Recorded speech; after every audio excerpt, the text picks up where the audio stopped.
Welcome back to mathematics by Bhagyalakshmi YouTube channel. So ఈరోజు క్లాస్లో అయితే హిందూ మ్యారేజ్ యాక్ట్ గురించి కొన్ని ఇంపార్టెంట్ క్వశ్చన్స్ తీసుకురావడం జరిగింది.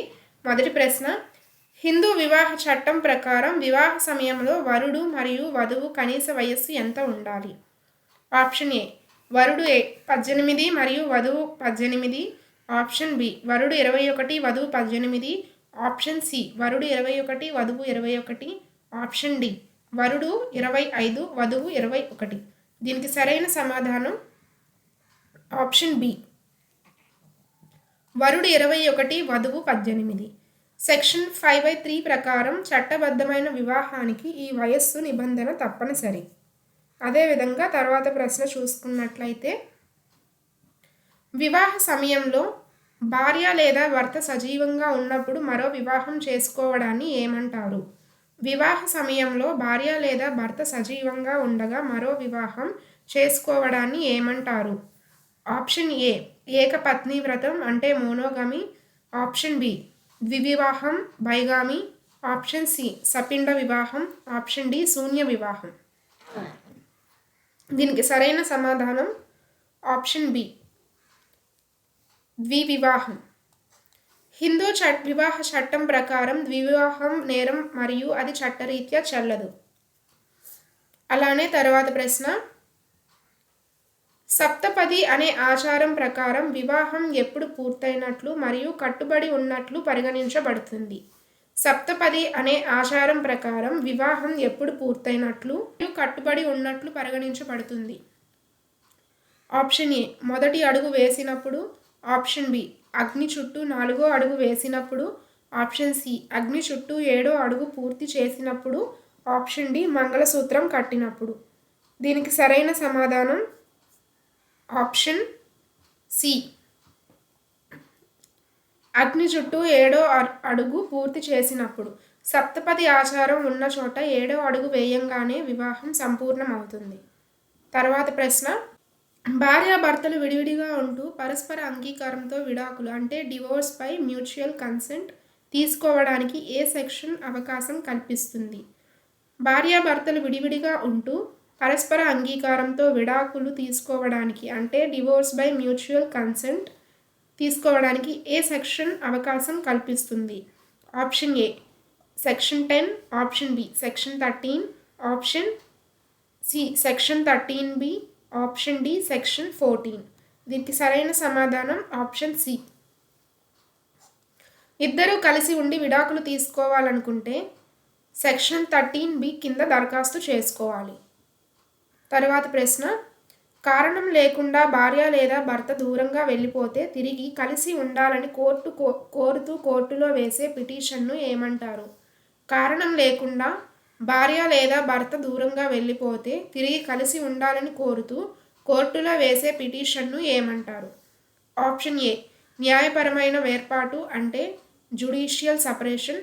ఆప్షన్ బి దాంపత్య హక్కుల పునరుద్ధరణ అంటే restitution of conjugal rights. Option C విడాకులు డివోర్స్. ఆప్షన్ డి వివాహ రద్దు అంటే అన్నుల్మెంట్. దీనికి సరైన సమాధానం ఆప్షన్ బి దాంపత్య హక్కుల పునరుద్ధరణ రెస్టిట్యూషన్ ఆఫ్ కాంజుగల్ రైట్స్. ఇది సెక్షన్ 9 కింద ఫైల్ చేయబడుతుంది. సో ఇది ఏ సెక్షన్ కింద వస్తుంది అంటే సెక్షన్ 9. అదేవిధంగా తర్వాత ప్రశ్న, నిషిద్ధ బంధుత్వం అంటే డిగ్రీస్ ఆఫ్ ప్రొహిబిటెడ్ రిలేషన్షిప్లో ఉన్న వ్యక్తుల మధ్య జరిగిన వివాహం ఏమవుతుంది?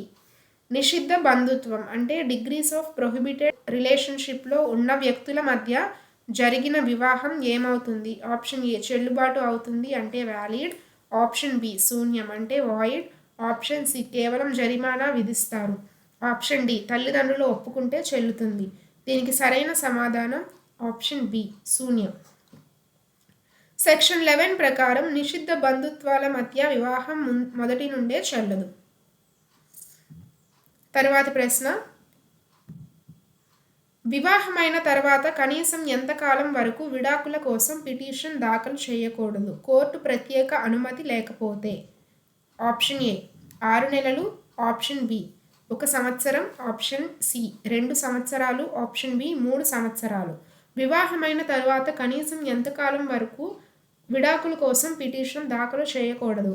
దీనికి సరైన సమాధానం ఆప్షన్ బి, 1 సంవత్సరం వరకు. సెక్షన్ 14 ప్రకారం సాధారణంగా వివాహం జరిగిన ఏడాదిలోపు విడాకుల పిటిషన్ స్వీకరించబడదు. తర్వాతి ప్రశ్న, హిందూ వివాహ చట్టం ప్రకారం క్రూరత్వం అంటే క్రూయల్టీ అనేది దేనికి ప్రాతిపదిక? హిందూ వివాహ చట్టం ప్రకారం క్రూరత్వం అనేది దేనికి ప్రాతిపదిక?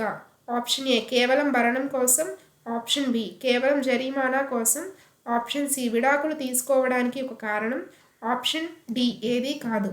దీనికి సరైన సమాధానం ఆప్షన్ సి విడాకులు తీసుకోవడానికి ఒక కారణం. మానసిక లేదా శారీరక క్రూరత్వం కింద సెక్షన్ 13(1) ప్రకారం విడాకులు కోరవచ్చు. తర్వాత ప్రశ్న, కోర్టులో కేసు నడుస్తున్న సమయంలో భార్య లేదా భర్తకు ఇచ్చే ఖర్చులను ఇంటరిమ్ మెయింటెనెన్స్ను ఏ సెక్షన్ తెలుపుతుంది? Option A section 24, option B section 25, option C section 26, option D section 27.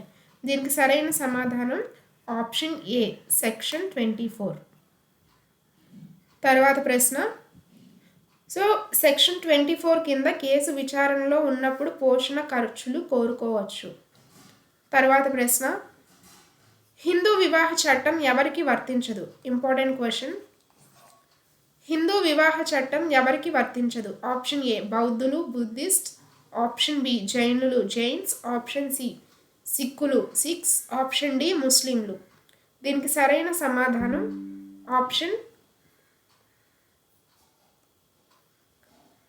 Option D ముస్లింలు.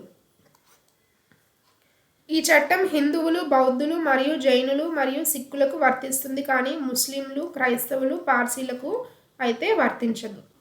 అదేవిధంగా కొన్ని ఇంపార్టెంట్ సెక్షన్స్ డిస్కస్ చేద్దాం. సెక్షన్ 5 ఏం చెప్తుందంటే వివాహానికి ఉండాల్సిన షరతుల గురించి చెప్తుంది. అదేవిధంగా సెక్షన్ 9 వచ్చేసరికి దాంపత్య హక్కుల పునరుద్ధరణ గురించి చెప్తుంది. సెక్షన్ 10 జ్యుడిషియల్ సెపరేషన్ అంటే న్యాయపరమైన వేర్పాటు గురించి చెప్తుంది.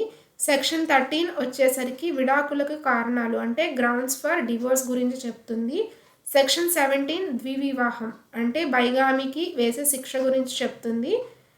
అలానే సెక్షన్ 25 శాశ్వత భరణం అంటే పర్మనెంట్ అలిమోనీ గురించి చెప్తుంది.